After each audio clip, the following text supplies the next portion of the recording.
Good afternoon, Stuart Williamson here from APW with the market wrap for week ending the 11th of June 2021. What are we going to talk about this week? We're going to talk about strategy. What are we going to buy to make the most money? We've always talked about buy-to-lets, so let's look at some different options. HMOs, housing multiple occupancy. What are the benefits of those? They give you a much better yield than your standard buy-to-let. In fact, you're looking at probably 8 to 12% or more even. So that's the benefit. Good cash flow. What's the negative side to it? They're a lot of hard work. You really need to roll your sleeves up and make sure you have time to look after them.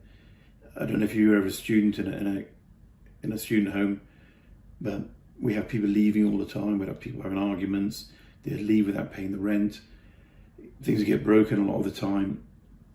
So it wasn't great. But nowadays, if you have more than 3 people living in a shared home, it becomes a HMO. You must have a license for that. And if you must have a license, you must have a license from the local authority. Otherwise, the Heath Hospital, for example, in Cardiff, won't touch you, and they look for houses to put their doctors and nurses in. Swansea Uni look for houses for their students. Same sort of thing. So you need to really think whether you want to spend all that money doing it. Do you buy an existing one that's already running, or do you buy one and do it up yourself? What's the best plan of attack? Secondly, flipping. What's that? Flipping is where you just buy a property, do it up and sell it. And you do it up in a pretty mean fashion just to make sure it looks good, and you sell it so it's cosmetic, which is fine.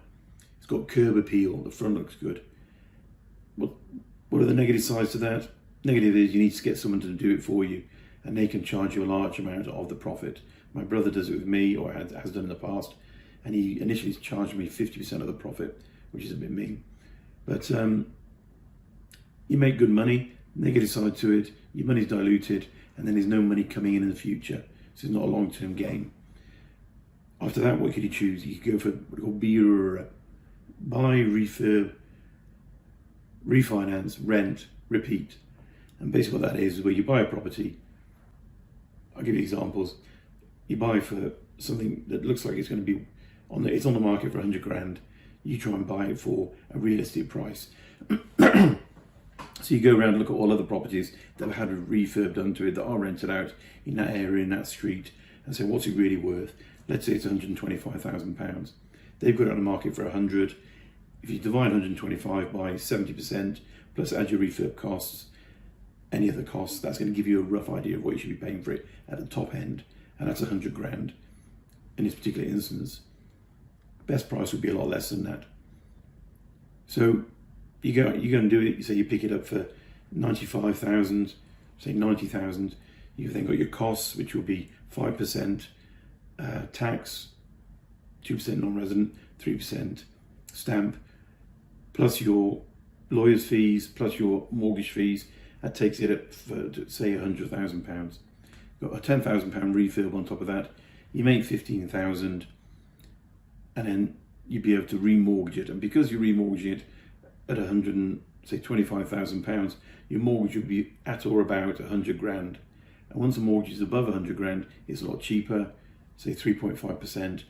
So therefore you can remove from it about £30,000 in money you're returning. So then it's standalone, so you got it rented out. The rent on the property I'm discussing was about £850. The mortgage, capital repayment, was up at 518, and the interest only would have been 291. So capital repayment more than covered by the rental income, plus all the other costs, 10% to a management agent, and so on.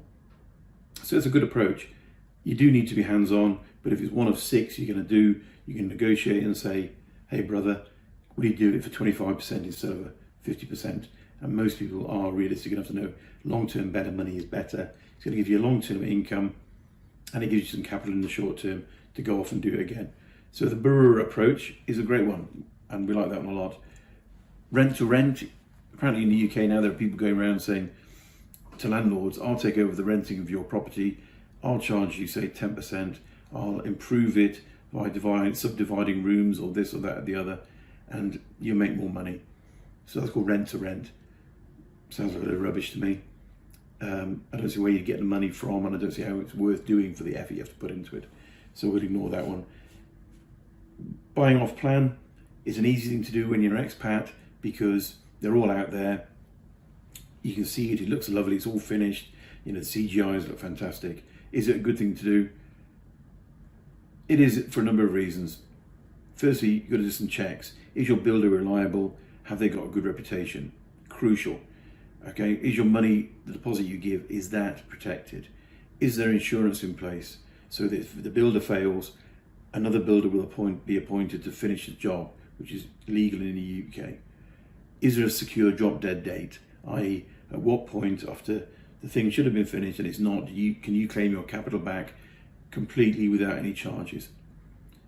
Are all these things in place? If they are, it's a good deal because it's a nice stress-free, slow process. You've got 12 months before it's completed. You can start planning for the mortgage. Which one should I get? Talk to 2 or 3 different people. Get the agent who's going to look after it, or the builder, in fact, to go and negotiate with potential tenants. We did it with Nottingham University Health Trust in Nottingham in a development we've done recently, and now we're doing it at our new Hive development. So you can get a good tenant in advance, pre-book it. You can decide whether to put furniture packages in or not. So it's a nice slow process. You pay perhaps 10% at outset, and then you pay the final bit on completion. If you put 10% in now and it's not finished for 2 years, with house prices going up at 5% per annum, you'd actually make 100% on that first £10,000. So you're buying at today's prices, it's been delivered in 2 years' time, which is not a risk in today's marketplace. So is it worthwhile doing? We think it's very good as long as you do your due diligence. Okay, turnkey property. Buy stuff that's already in the marketplace and rent it out. Fantastic. It's a bit of a hassle at the moment because things are selling within a day. So you have to get your decision in principle together. You have to get your deposit, proof of funds. You have to have proof of address, and your due diligence has to be done. So look at this place. Is it going to do what it says on the tin? They're getting 7.5 for it now. Will I continue? So look at those sort of things and work out, is this good value for money? We will help you do that. And if you look at our forum, there's lots of properties in there that are already on the market, that are turnkey properties. There are also below market value properties that you can buy and do the flipping on, or do the BRRRR on. Okay, and then over and above that, we have our own properties that people come to us and say, will you sell, that will fit into the buy-to-let or the HMO side of things. That's a concept, some different strategy you can look at. Over and above that, last week we had a chat with Dave Webster from 79th, very well received, and you should look at the video if you get a chance. He's a great guy, made good money for his clients. Next week on Thursday, we're having a talk with Prosperity, their quarterly update. Do come along and join and hear about what they're doing at the moment, what they're doing in the marketplace, and what their plans are for the future. Ask about Brexit, the impact on them. I still get questions about that now, even though Brexit is long gone. It's now a case of what's COVID going to do.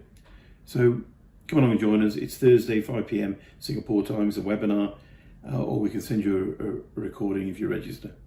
That's it then for now. Thank you very much for listening. Do take care.